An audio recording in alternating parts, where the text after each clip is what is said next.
오늘은요, 시작하기 전에 개념 몇 개 좀 하고서 시작하려고요. 요 개념이, 자, 오늘은요, 그, 우리, 요한복음 8장, 아니야, 요한복음 8장이라. 우리 음행 중에 잡혀온 여인 안 했죠? 안 했어요. 안 했어요. 안 했죠? 네. 이게 음행 중에 잡혀온 여인을 먼저 해야 되는데요.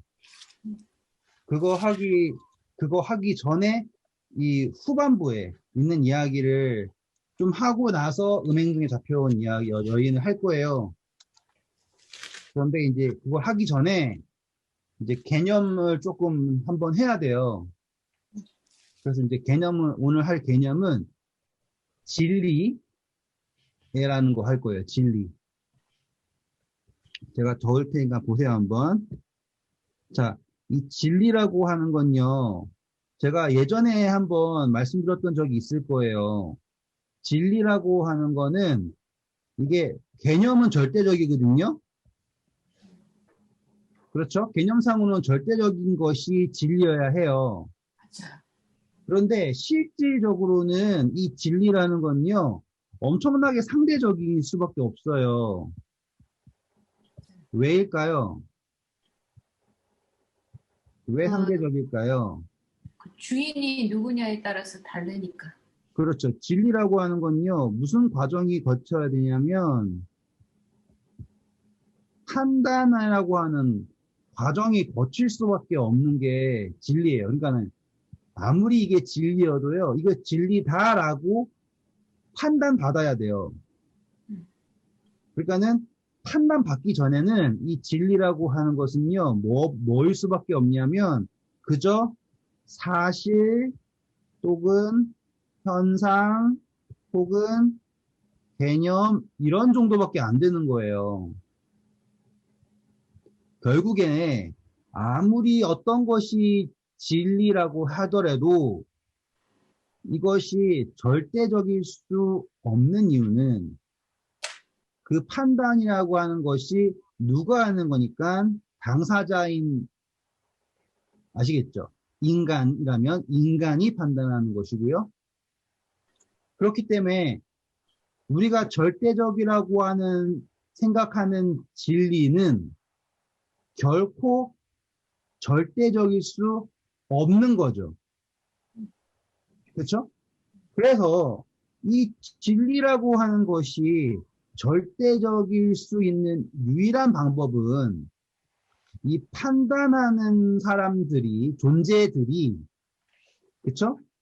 상대적인 가치가 아닌 공통된 가치를 가져야지 그 진리가 절대적일 수 있죠. 이해되셨죠?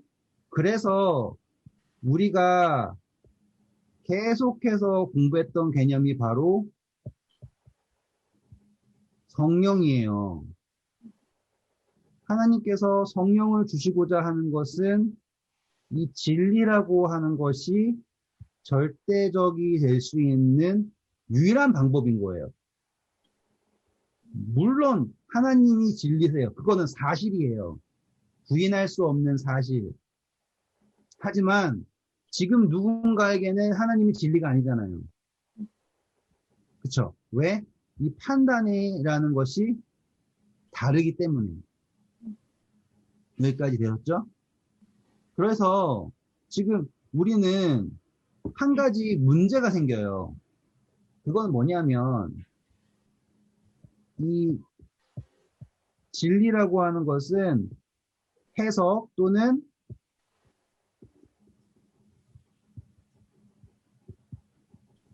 판단을 해야 하는 요 과정이 있어야지만 진리가 될 수 있다라고 하는 도전이 생기는 거죠. 여기까지는 이해되셨죠? 네?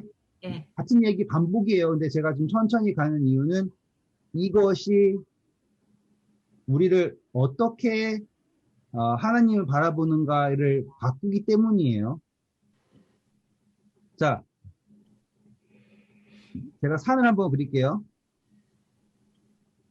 산을 한번 그리고 이 산이라고 하는 것을 바라보는 대상이 제가 바라보는 것과 여기 개미가 바라보는 것이 차이가 있다라고 했던 거 기억나세요? 안 그런 했나요? 걸 안 했는데. 이건 안 했는데. 안 했어요? 그럼 제가 죄송해요. 제가 헷갈려서 그래요. 자, 이거를 이제 판단하는 거예요. 산이 있어요. 이거는 사실이에요. 그쵸? 전 이제 사실과 진실이라고 하는 똑같은 개념인데 좀 구분하려고 그러는 거예요. 아시겠어요? 사실 이런 개념을. 저는요, 지금 딱 보면 원희 집사님은요, 이 산을 인지해요. 그쵸? 산을 인지하는데, 개미는 산을 인지할 수 있을까요? 뭐, 좀 부분적으로 하겠죠. 예. 자, 잘 그 못하죠. 차이가예요. 자, 개미는 산을 인지할 수 없어요. 왜?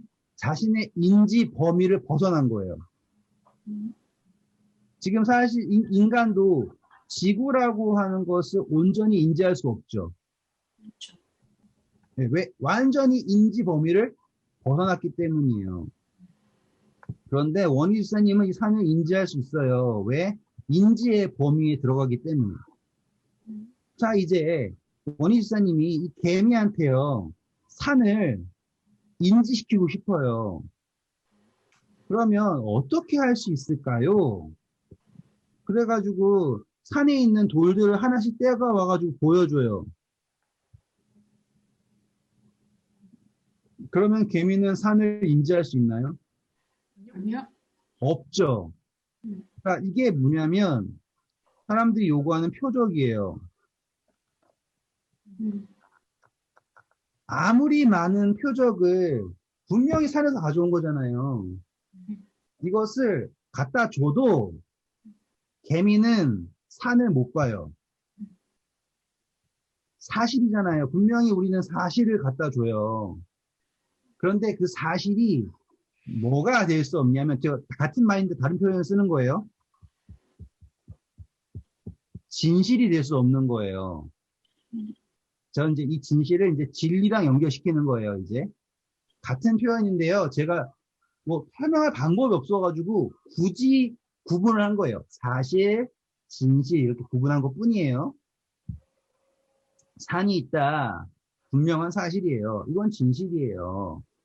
그런데 개미한테 아무리 돌멩이를 보여주고 흙덩어리를 보여주고 나뭇잎을 보여주고 해도 개미에게 있어서는 뭐가 한계가 있기 때문에 보는 눈, 인지. 인지의 한계가 있기 때문에 개미에게는 결코 산이라고 하는 것이 진실이 될 수 없는 거예요. 그렇다는 건 뭐냐면 사실의 범위가 이 산이라고 한다면, 그쵸? 개미에게 있어서의 진실의 범위는 요만큼이라고요. 이제 차이가 아시겠죠? 네. 사실이라고 그렇다면 개미에게 있어서 진실은 이거기 때문에 이 진실 밖에 있는 것은 다 거짓인가요? 아니요. 아니죠. 제가 지금 진실하고 거짓이라고 하는 개념을 붙여놓은 게 그거예요. 사실이라고 하는 것은 존재하는 거예요, 이거는. 그런데 개미에게 있어 사실이 진실이 되는 것은 이 부분밖에 없습니다. 그런데 이 불쌍한 개미는 자신이 진실이라고 생각하는 범위 밖의 것을 뭐라고 단정 짓냐면 거짓이라고 단정을 짓는 거예요. 그렇죠. 그러면은 개미는 이 사실을 깨달을 수 없죠. 네.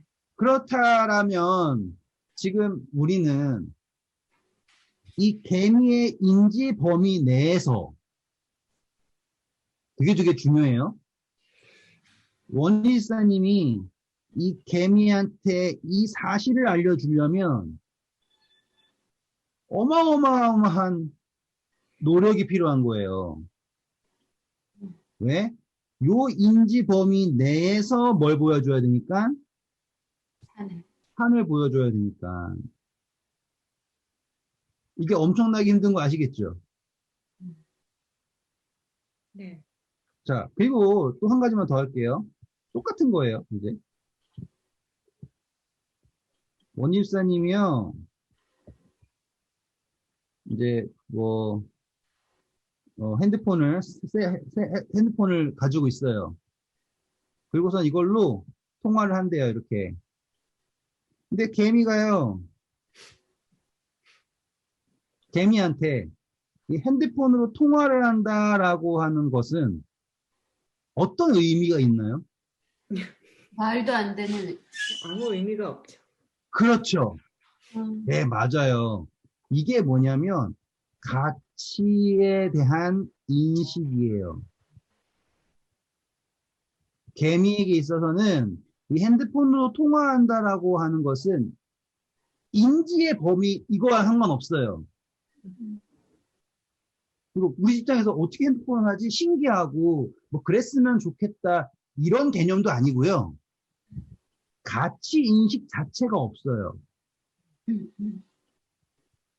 그게 뭐예요? 요 개미의 인지 범위예요. 그리고 인지 범위가 아니라 이제는 뭐예요? 가치의 범위예요. 그냥 저는 철학자가 아니에요. 철학자가 아니라서 이거를 아주 멋진 표현을 못해요. 근데 제가 아무리 생각을 해봐도 이거를 이제 이렇게 말로 표현하잖아요. 이렇게 성경에 나타난 이거를 말로 표현을 해야 되는데 할 수 있는 방법이 이거밖에 없었어요. 지금 나에게 있어서 핸드폰을 사용한다라고 하는 것은 너무나 생활이잖아요. 그렇죠? 엄청나게 편한 거고 어쩌고저쩌고예요. 근데 개미는 이것을 아예 인지도 못할 뿐더러 그것에 대해서 뭘 없어요. 가치 자체를 못 느끼는 거예요. 그렇다는 거는 이제 인지의 범위도 있지만요. 가치의 범위도 있는 거예요. 이제 그 차이는요, 되게 분명해요. 인지를 할 수 있어도 가치를 느끼는 것에 따라서 그 범위가 다시 달라져요. 그러면 다시 한번 그림을 그리면 이런 느낌이에요. 만약에 인간에게 인지의 범위가, 아니, 이렇게 할게요. 짧게 할게요. 여기 밖에가 다 사실이라고 쳐요. 네? 그런데 이 인간에게 인지의 범위가 이만큼이라고 쳐요. 그러면 이 인지의 범위를 모두 다 인지하는 게 아니에요. 다 깨닫는 게 아니라고요. 어떻게 깨닫냐면 가치의 범위라고 하는 여기에 해요. 그리고 그 가치의 범위 밖에 있는 이 부분은요. 아예 그냥 그 사고를 안 해요. 그러니까 사고는 어디만 한다고요? 요 가치의 범위만 한다고요. 그러면 이게요. 얼마나 어려운 문제가 되냐면 아까 원희집사님이 개미를 이해시키려면요. 어마어마한 도전이에요. 근데 그것보다 더 힘든 도전이 뭔지 아세요? 창조주이신 하나님이 네? 흙으로 만든 인간에게 사실을 진리로 만들어야 돼요. 이거는 엄청나게 어려운 거예요. 한 번만 더 말씀드릴게요. 중요하니까. 창조주이신 하나님이 피조물, 흙으로 만든 인간에게 사실이라고 하는 것을 깨닫게 한다라는 것은 정말로 어렵고 설명할 수 없는 거라고요.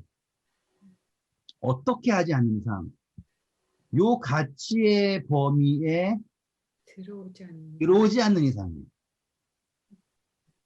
자, 근데 이 가치의 범위에 하나님이 의미로 들어올 수 있어요?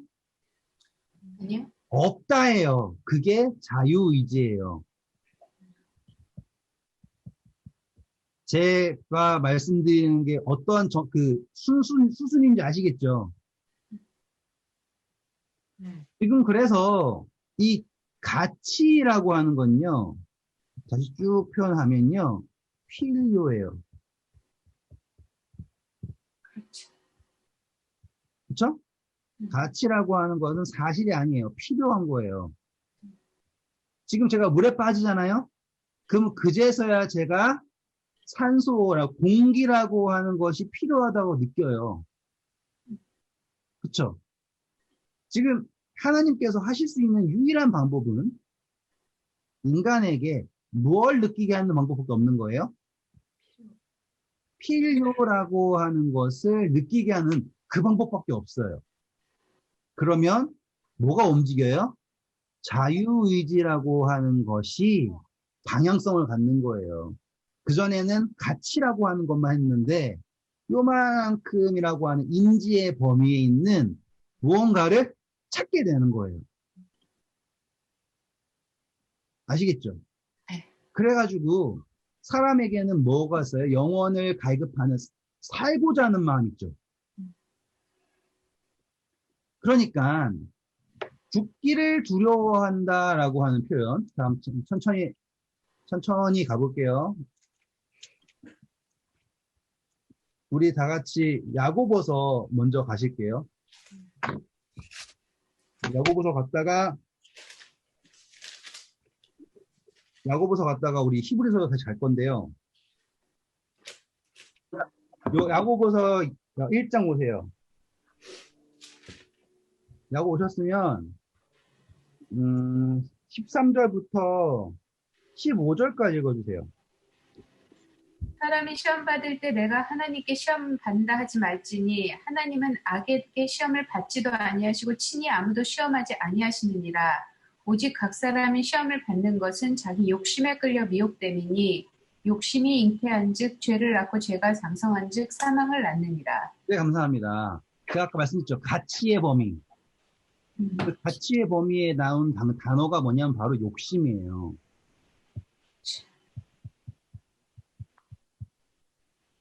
아시겠죠? 근데 욕심에 여기에 빠져 있잖아요. 욕심이 잉태한 즉 뭘 낳고요? 죄를 낳고 죄가 장성한 즉 사망이라고 요 프레임이 간다고요.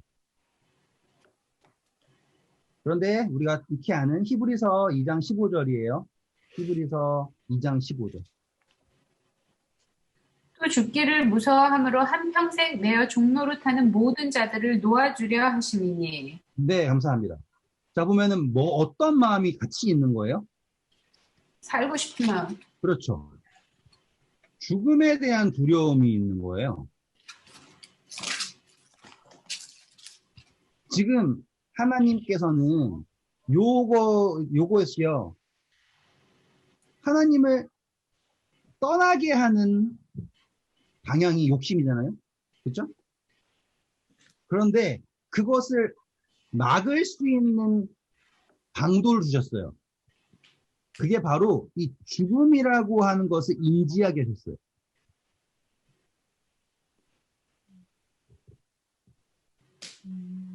자, 이거 별거 아니에요. 그런데 한번 개념을 익혀두시면 그러니까 성경을 바라보시면서 그리고 삶을 바라보시면서 뭐라고 할까요? 신앙을 이해하시기가 더 쉬워져요. 하나님이 우리 마음속에서 어떻게 신앙을 이루시고 원희사님 그 개미한테 어떻게 알려줄 수 있을까? 같은 마음으로 하나님이 우리한테 어떻게 알려주게 하실까라고 하잖아요. 그 비밀이라고 할까요? 그 방법이 여기 있는 거예요. 뭐가 있다? 가치라고 하는 욕심이 있어요. 이 욕심은 계속 뭐로밖에 갈 수밖에 없어요. 죄라고 하는 걸밖에 갈 수 없어요. 그리고 죄는 결국에 뭘 낳을 수밖에 없어요. 사망을 낳을 수밖에 없죠. 그런데 흥미로운 점은 내 욕심은 내가 죽으려고 욕심 부려요? 살라고 욕심 부려요? 살라고. 네, 재밌는 거예요. 욕심이라는 건요, 신기하게도 내가 더 잘 살라고 욕심을 부려요. 그런데 동시에 하나님께서요, 인간에게 무엇떠한 것을 주셨냐면 이 죽음이라는 것을 인지할 수 있게 하셨어요. 이거 되게 중요해요. 제가 말씀드렸죠? 인지의 범위. 이 가치의 범위에는요, 신기하게 이 죽음이라는 게요, 가치의 범위 안에 없어요. 그렇잖아요. 우리가 죽기 위해서 하지 않잖아요. 그런데 사실이라고 하는 이 인지의 범위에 제가 어떻게 하면 이게 강력하게 표시를 할 수 있을까요? 여기쯤 할게요. 여기에 죽음이라는 거를 부인할 수 없게 딱 두신 거예요. 이렇게. 다른 건지 하나도 못해요. 네?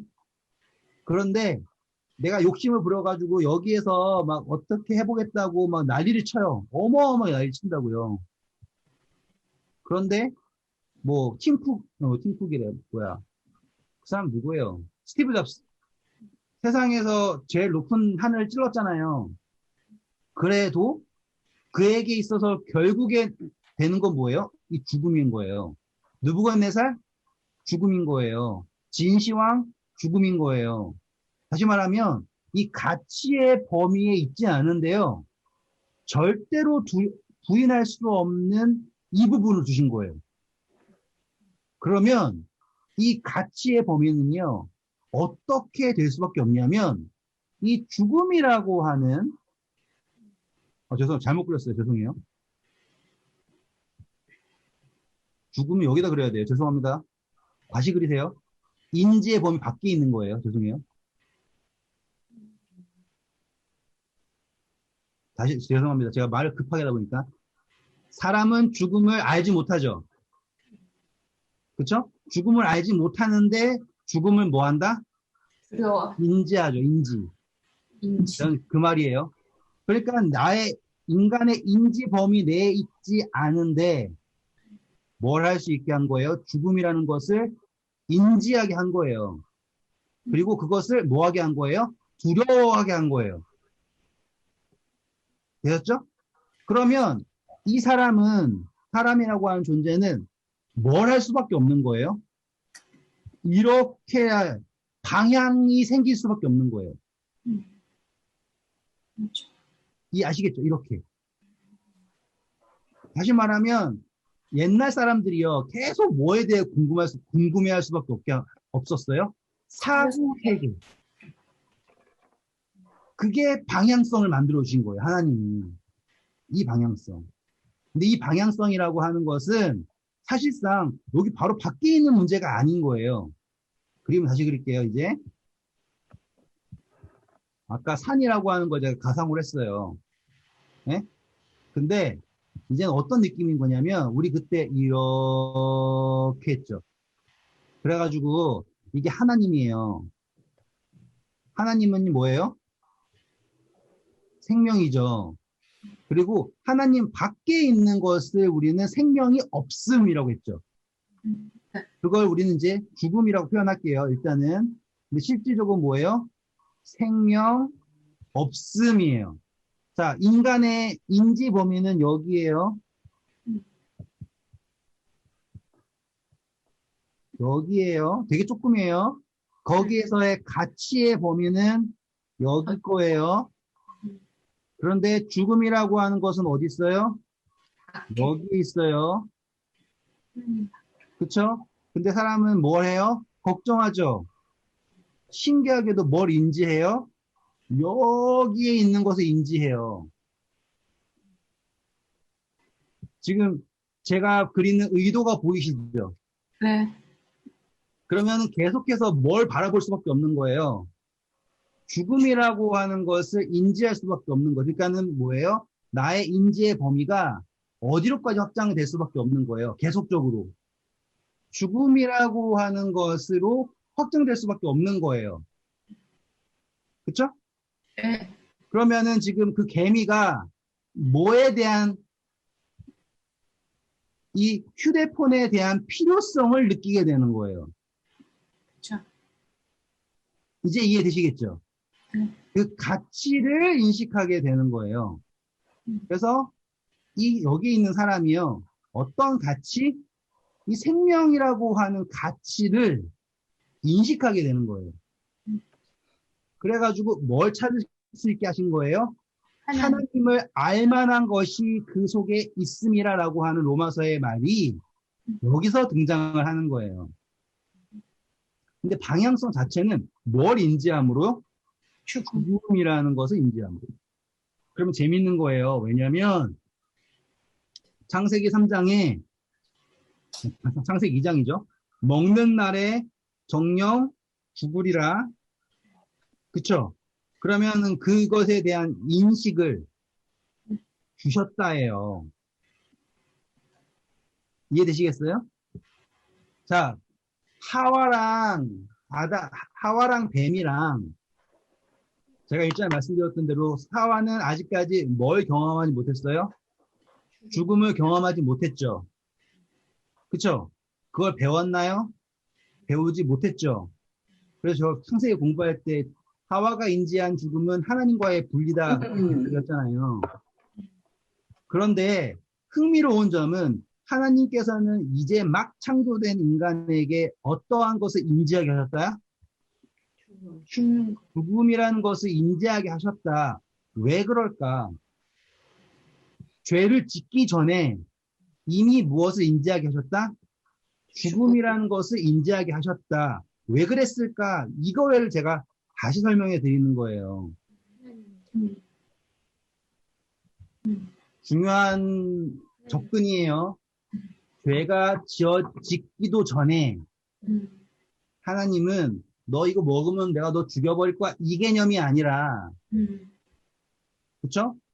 죽음이라는 것을 인지시키셨다라는 것 중요하고요.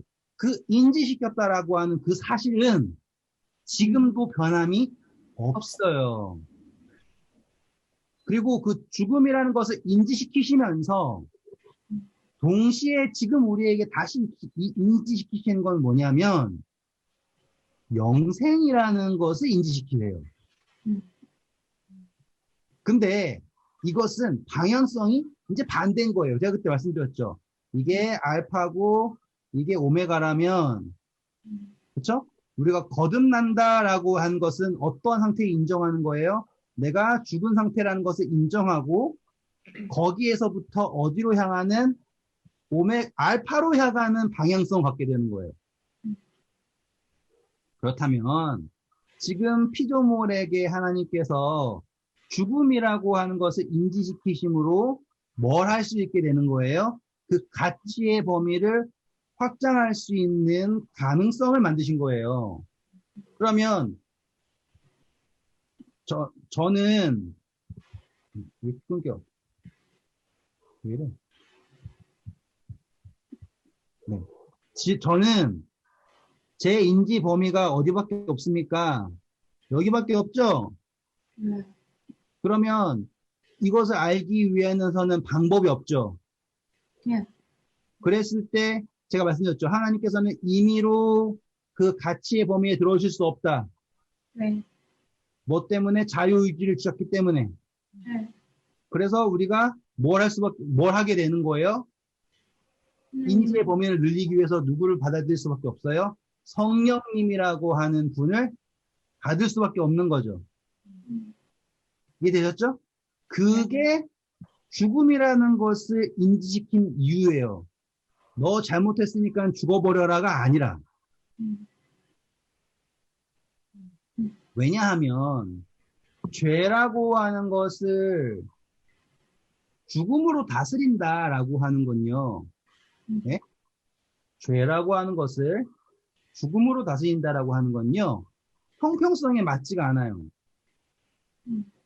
왜냐하면 제가 제 아들을 키우면서 아들이 잘못했다고 해서 아들을 죽인다라고 하는 거는 어떠한 이유에서도 그러니까 합리화가 되지 않아요. 정당화도 되지 않고요. 하지만 아이에게 인지시키는 건요. 이거는 필요한 거예요. 그쵸? 자, 그래서 죽음에 대해서 인지시키는 것과 죽음을 맛보게 하는 것은 완전히 다르죠. 그쵸? 똑같이 지금까지, 예? 그 어떠한 존재도 어떠한 죽음을 맛보지 못했냐면 영원한 죽음을 맛보지 못했죠. 그죠. 그걸 누가 당하셨어요? 십자가에서 예수님이 당하신 거잖아요. 아직까지 죽음에 대해서 인지한 거 넘어서 경험한 사람은 누구밖에 없다? 예수님밖에 없다. 모든 존재는 심지어 사단까지도 죽음을 뭐 할 뿐이다? 인지할 뿐이다. 자, 그래서 귀신들이 예수님 만나면 늘 하는 말이 뭐예요? 우리의 때가 아직 이르지 아니하였습니다. 라고 얘기하죠. 그 말은 뭐예요? 그들은 다 뭘 인지하고 있다? 그들의 마지막이라고 하는 것을 인지하고 있다. 자, 그 인지하고 있다라는 것은 무엇을 필요하는 거다? 내가 지금 하나님의 도움이 필요하다라는, 그쵸? 가치의 인지가 늘어나는 하나님의 축복이다. 하나님께서 일하시는 방법이다. 왜? 거기에는 무슨 조건이 있습니까? 자유, 의지. 요 개념이 이해가 되시나요? 혹시 질문 있으세요?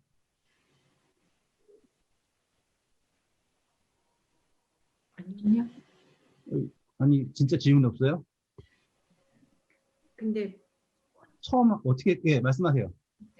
그 이제 영원한 죽음을까지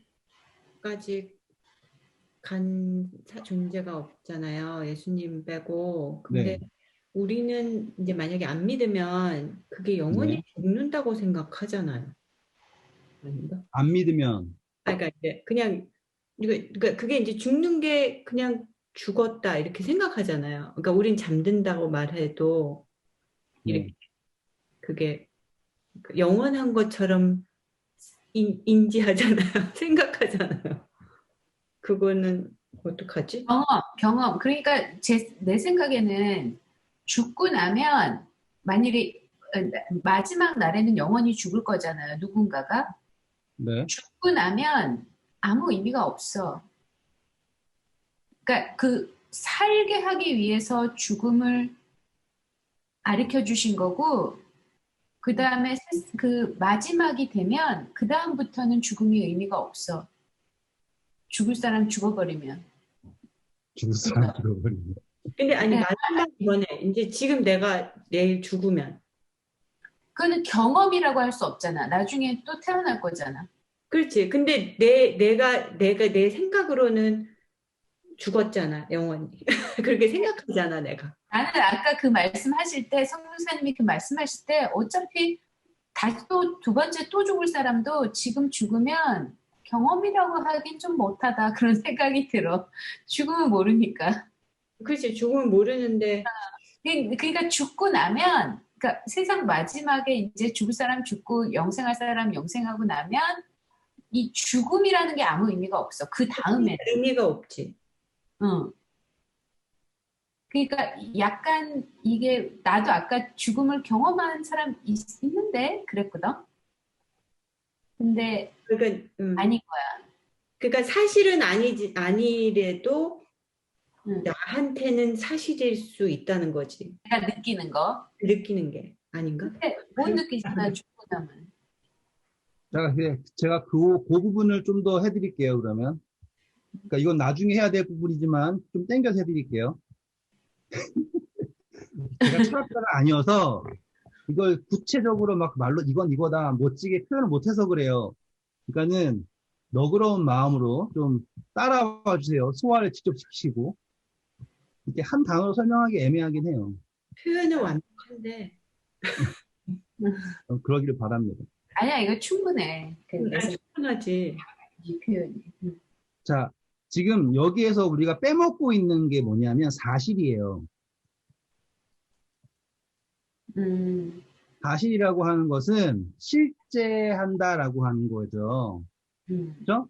근데 제가 말씀드렸지만 이 사실이요, 누군가에 의해서 소화가 되고 판단이 되고 해석이 돼야 되잖아요. 그렇죠? 자, 그게 뭐냐면 바로 이제 하나님이 하셔야 돼요. 맞아요. 자, 원일사님이 존재해요. 그건 사실이에요. 네. 진실이에요. 이렇게 되는 거예요, 이제. 똑같이 지금 하나님에 대해서도 우리가 해야 되는 거예요. 그렇죠? 지금 그래서 하나님이 우리라고 하는 존재를 지금 뭐 사실이라고 생각을 하고, 근데 그렇지만 그것이 진실이 되려면 소화가 돼야 된다고요. 해석이 되고, 그렇죠? 똑같이 하나님에 대해서도 그것이 진실이 되려면 해야 되는 것처럼 하나님 입장에서도 그렇게 돼야 되는 거예요. 그런데 그렇게 되려면 하나님 입장에서 누가 사실이어야 되냐면 원희 집사님이 사실이어야 돼요. 근데 실질적으로 원희 집사님은 사실이 아니에요. 왜냐하면 하나님 밖에 새로운 존재가 있을 수 없죠. 맞죠? 그래서 원희 집사님이 사실이 되려면 원희 집사님 안에 누가 계셔야지 되는 거예요. 하나님이 계셔야지 그것이 사실이라고 되는 거예요. 맞죠? 그렇죠? 그리고 그것이 뭐가 되는 거예요? 하나님에게 통해서 진실이 되는 거예요. 지금 그 개념으로 가야지 되는 거죠.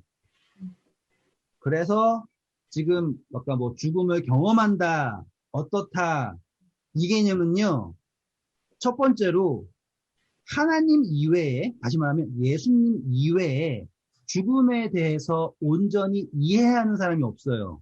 이해하는 존재가 없어요.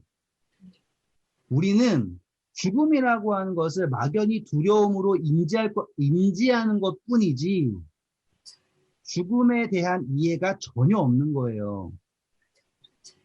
그쵸? 자, 말씀드렸죠. 인지의 범위, 가치의 범위, 이 범위 내에 죽음이라는 것은요, 아예 포함도 안 돼요. 우리는 도무지 거기에 대해서 한국말도 1도 모르는 거예요. 그러니까 경험이라고도 할 수 없는 거죠. 맞아. 이해되셨죠? 그래서 그것에 대해서 막연하게 누구와 함께 인지하는 거냐면 하나님이신 예수님과 함께 인지하는 거예요. 재밌죠? 예수님이 인지하고 있는 거잖아요. 창조주 말고는, 다시 설명해 드릴게요. 창조주 말고는 생명의 반대에 대한 개념을 온전히 인지하고 이해하실 수 있는 존재는 없죠. 창조주 말고는. 네. 그렇죠? 그분은 생명이시니까 그 반대의 개념인 죽음에 대해서 이해하고 인지하실 수 있어요. 하지만 우리는 모든 피조물은 그걸 못 하잖아요. 대신 하나님께서 우리에게 그분을 찾고, 그렇죠? 자유의지로 선택하게 하시기 위해서 무엇을 인지할 수 있도록 하셨냐면 죽음을 인지할 수 있도록 하셨습니다. 죽음을 인지한다라는 것은 그래서 같은 말 반복이에요. 벌을 주기 위한 죽음을 얘기 아니라 하나님과 함께 하나님을 인지할 수 있도록 하는, 아시겠죠? 그러니까는 이런 거예요. 엄청나게 밝은 빛이 있다고 쳐요. 절대로 볼 수 없죠. 그럼 뒤에다가 까만색을 쫙 갖다 대면 보이는 거잖아요. 하얀 글씨는 까만색 배경에 더 잘, 이런 느낌인 거예요. 그래서 이 죽음이라고 하는 그 단어 자체가 모든 것을 나타내는 하나의, 뭐라고 할까요? 캔버스라고 하기엔 그렇고, 반사판이라고 하기도 그렇고, 말이 안 나와요. 하지만 그 개념을 인지한다는 것 자체만으로도 우리는 하나님을 인지할 수 있게 되는 거예요. 그리고 거기에 가치를 줄 수 있게 된다고요. 왜? 그분은 뭐니까? 생명이니까. 여기까지 되셨나요? 네. 지금 우리 개념 설명만 40분을 해가지고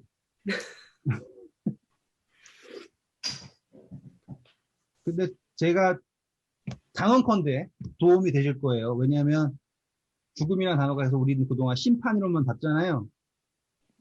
근데 그게 아닌 거예요.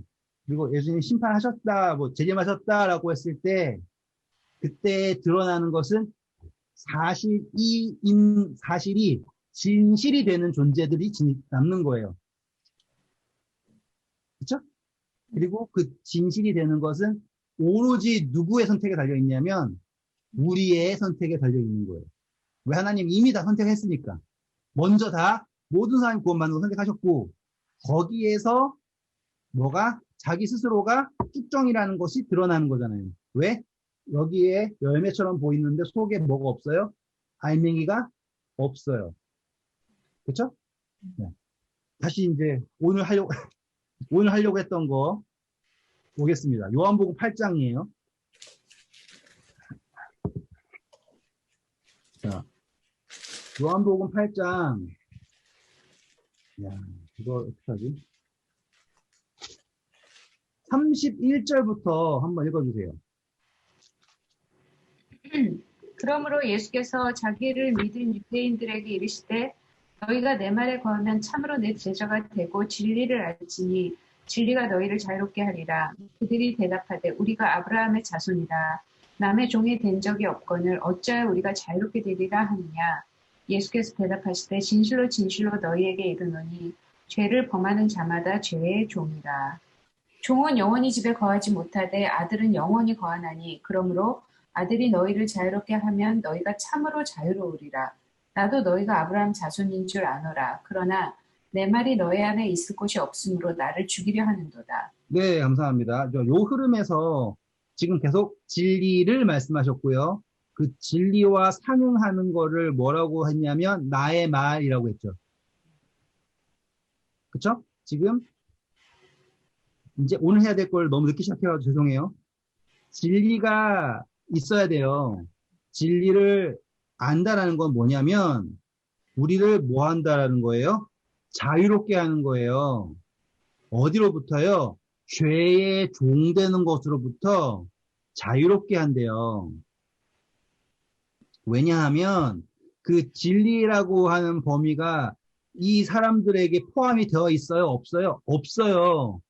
그들에게 있어서요. 가치의 범위는 아까 그랬던 거 생각하세요? 가치의 범위는 욕심이 잉태한 즉 뭐예요? 죄를 낳죠. 그렇죠? 지금 이 사람들의 가치의 범위는 죄의 종이 될 수밖에 없는 상태인 거예요. 그래가지고 34절 보세요. 진실로 진실로 너희에게 이르노니 죄를 범하는 자마다 죄의 종이니라 라고 했잖아요. 왜? 자기들이 지금 다 뭐에 끌리니까 욕심이라고 하는 것에 끌려서 그것밖에 못 봐요. 자기들은 자신들이 종인 줄 몰라요. 왜? 자기들은 그것밖에 뭘 모르니까? 가치를 모르니까. 그러면 거기에서 벗어날 수 있나요? 없나요? 벗어날 수가 없어요. 그것을 벗어나려면 그 가치의 범위를, 그쵸? 그 가치 속에 갇혀있는 인지의 범위를 바꿔야 돼요. 그 바꾸는 것은요, 뭐밖에 할 수 없냐면, 진리밖에 할 수 없는 거예요. 그 진리라고 하는 것이 무엇이냐면, 예수님의 말씀이에요. 아시겠죠? 그래서 그 예수님의 말씀이라고 하는 것이 어떤 거냐면 내가 스스로 어떻게 내 가치를 바꿔서 다르게 해보겠다라고 하잖아요. 그거는요 어떤 거냐면 요 인지의 범위 내에서 가치만 바꾼 거예요. 예를 들어서 난 엄청나게 돈 벌던 사람이에요. 근데 갑자기 가치를 바꿔가지고 무소유로 돌아섰어요. 그러면은 이 사람이 자유로워지는 거 아니에요. 그 무소유에 얽매이는 거예요. 어떻게 하면은 갈까요? 예를 들어서 막 이건 약간 극단적인데 뭐 갑자기 채식으로 돌아서는 거예요. 예? 그러면 어떤 느낌이냐면 어떻게 하면 내가 채식을 잘 지킬 수 있을까? 막 이렇게 얽매인다고요. 그러니까는 마치 나는 뭐 이렇게 무질서, 뭐랄까요. 무절제에서 절제로 돌아섰어. 라고 얘기하는데, 실질적으로는 절제로 돌아선 게 아니라, 이 절제라고 하는 또 다른 거에 얽매인 거예요. 이제 느낌 아시겠죠? 무언가를 해결하기 위해서 다른 거에 얽매인 것 뿐이에요. 그러니까는 인지라는 거 요만큼인데 여기에서 이렇게 가치를 두다가 이렇게 가치를 바꾼 것 뿐이지 달라진 게 없다 이거예요. 그냥 모양만 바뀐 욕심이고요. 아시겠죠? 지금 바리새인들이 하고 있는 건요. 그냥 욕망만 바뀐 아시겠죠? 욕망만 바뀐 것 뿐인 거예요. 가치. 그냥 거기에는 도저히 하나님의 말씀이 들어갈 수가 없는 거죠. 그래서 막 자기들이 계속 우리는 아브라함의 자손 막 얘기하잖아요. 근데 예수님 말씀하세요. 그래, 너네가 37절 보세요. 나도 너희가 아브라함의 자손인 줄 아노라. 이 말은 뭐예요? 그래, 좋아, 맞아, 너네가 그거야. 그러나 내 말이 너희 안에 있을 곳이 없으므로 라고 하죠. 왜? 예수님의 말씀을 아까 말씀드렸죠. 강제로 혹은 임의로 들어가실 수 없어요. 그쵸? 그래가지고 뭘 할 수밖에 없어요. 마음을 열어야지만이 들어가셔서 할 수 있잖아요. 그래서 이 사람들이 한 선택이 뭐라고요? 예수님을 뭐 하려고 그런다? 죽이려고 그런다.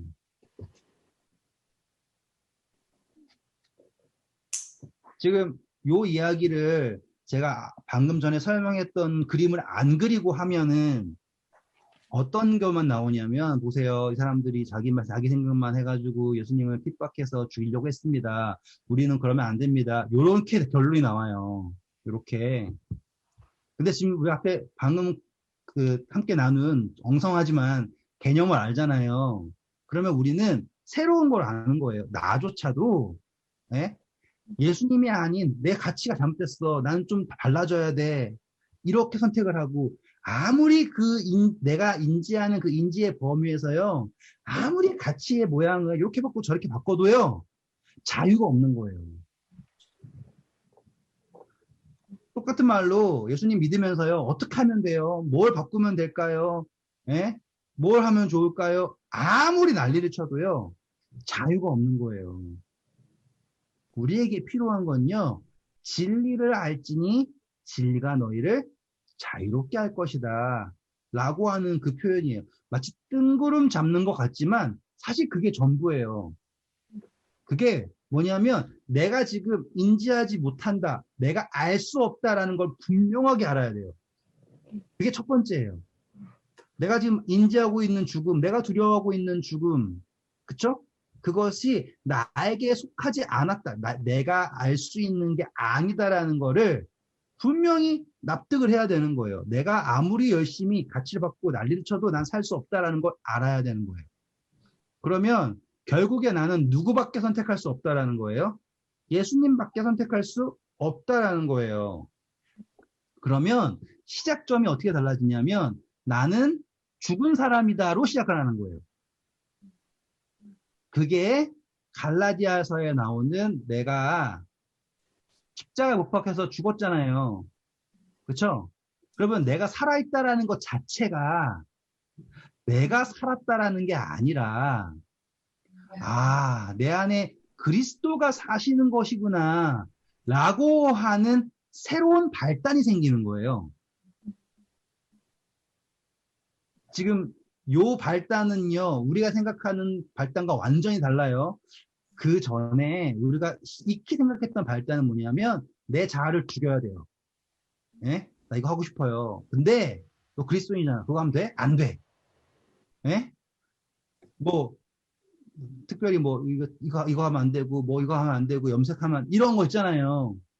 그거를 마치 그리스도인의 가치라고 하는 걸로 포장을 해가지고 막 쌌다고요. 막 그래야지만 내가 뭐가 되는 것처럼. 그런데 그거는요, 발단 자체가 자유가 없는 거예요. 예수님께서 디자인하신 원래의 진리를 알지는 진리가 너희를 자유롭게 한다라고 하는 그 발단은요. 아까 말씀드렸죠? 죽음에 대한 인지예요. 그것에서 무엇을 이해하는 거냐면 내가 어느 상태인 것을 오메가라고 하는 상태라는 것을 인지하고 인정을 했을 때 내가 알파로 향한다라고 하는 아시겠죠? 내가 알파로 향한다라는 것이 내가 사는 것이 아니라 내 안에 그리스도께서 사신다라고 하는 이래졌죠? 이제는 뭐예요? 사실. 왜? 내 안에 하나님 입장에서는 원희 집사님이, 이니 집사님이 사실이 되려면 그 안에, 그분 안에, 우리 안에 누가 있어야 되는 거예요? 예수님이라고 하는 성령님이 있어야지 사실이 된단 말이에요. 그것이 성립이 되는 거예요. 그래서 사도 바울이 너희 안에 그리스도께서 계시는 것을 알지 못하느냐. 그리하면 너희는 버림받은 것이다. 라고 하는 그 말씀이 내 스스로가 뭘 알아야 되는 거예요? 내 안에 그리스도가 있다라는 것을 내 스스로가 알아야 되는 거예요. 혹시 몰라서 한 번만 찾고 갈게요. 까먹으면 안 되니까. 고린도 응? 고린도 후서 제일 마지막 장이 몇 장이지? 13장인가? 네. 13장 5절 고린도 후서 13장 5절 너희는 믿음 안에 있는가 너희 자신을 시험하고 너희 자신을 확증하라. 예수 그리스도께서 너희 안에 계신 줄을 너희가 스스로 알지 못하느냐. 그렇지 않으면 너희는 버림받은 자니라 라고 하는 요 개념이 내가 스스로 예수님이 내 안에 있다는 것을 안다라는 것 자체가 내가 지금 어느 범위에 간 거예요? 이제 사실의 범위에 간 거예요. 누구 입장에서? 하나님 입장에서 사실이에요.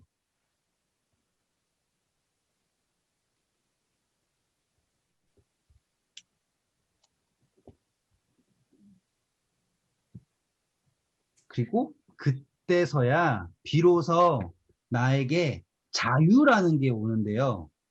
그 자유의 범위는 내 가치관이라고 하는 요만한, 더 작게 표현할 수 있을까요? 막 요만큼, 진짜요. 내 인지라고 하는 요만큼에서의 자유가 아니라요. 아시겠죠? 개미 굴에서 느꼈던 자유 말고요. 예? 그 산이라고 하는 어마어마한 그 사실 안에서의 자유가 주어진다고요.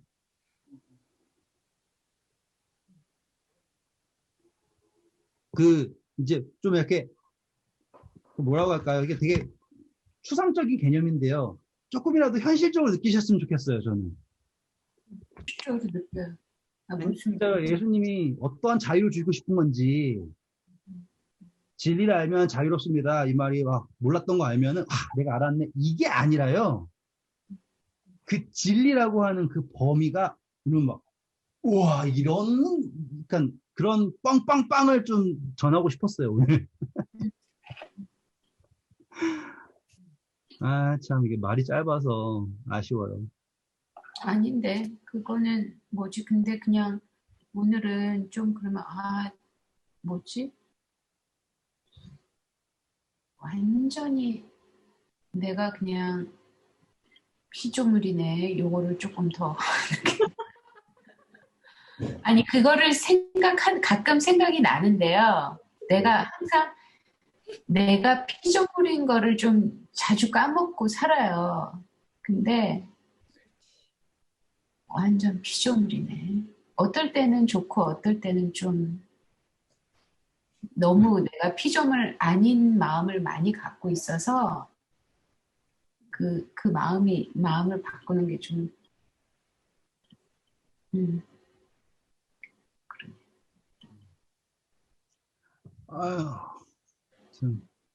전 최선을 다했지만 말하면서도 영어로 얘기하는 기분이에요.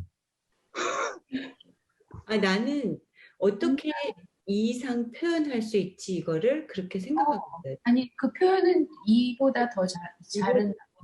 어떻게 할 수 있지? 그리고 죽음이라는 걸 주신 게 되게 큰 은혜 플러스 그 어떤 그 계획 속에 그 프로젝트 안에 있는 꼭 있어야 되는 거? 네, 그거예요. 그걸 꼭 아셔야 돼요. 그게 포인트예요. 네, 그럼에도 불구하고 은혜. 네. 왜냐면 이게 없었으면은 뭐 생각이나 했겠어요? 그냥 죽었지? 절대 안 하지. 그 죽음에 대해서 맨날 생각하면서도 이렇게 생각해 본 적이 없거든요, 저는. 그러니까 죽음이 허무하고, 뭐 두렵기도 하고, 때로는 뭐 이렇게 뭐 영생을 한다고 하지만, 그랬는데, 죽음을 생각하게 한 게 되게 은혜네. 이런 거는 있었죠. 마이키 수사님 뭐 사실 말씀 있는 것 같은데, 웬일로 뮤트를 푸셔가지고 기대하고 있어요.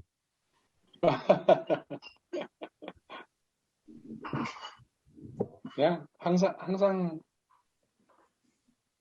좀 분명하지 않았던 맨날 뭐 진실이 자유케 한다는 그 뜻을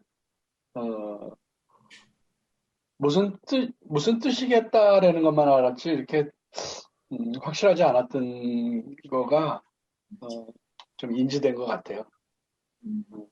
감사합니다. 아유, 짧은 표현으로. 워낙 어려운 거라서. 근데 뭐 아담도 너 정령 죽을 거야 이랬지만 그 죽음이 뭔지 몰랐을 것 같아요. 그러니까, 나도. 알았을까요? 알지 못했을 것 같아요. 그거는 모르니까 하나님이 필요한 거예요. 그래서 하나님 찾게 된 거예요. 아무튼 감사합니다. 이해해 주셨다니 저야 좀 약간 가슴에 있는 엄청나게 생각한 게 많아요. 엄청나게 많은데 이게 안 나와요. 근데 느껴져요. 네, 진짜 느껴져요. 나는 이게 충분하다고 생각하면서 막 이러면서 들었는데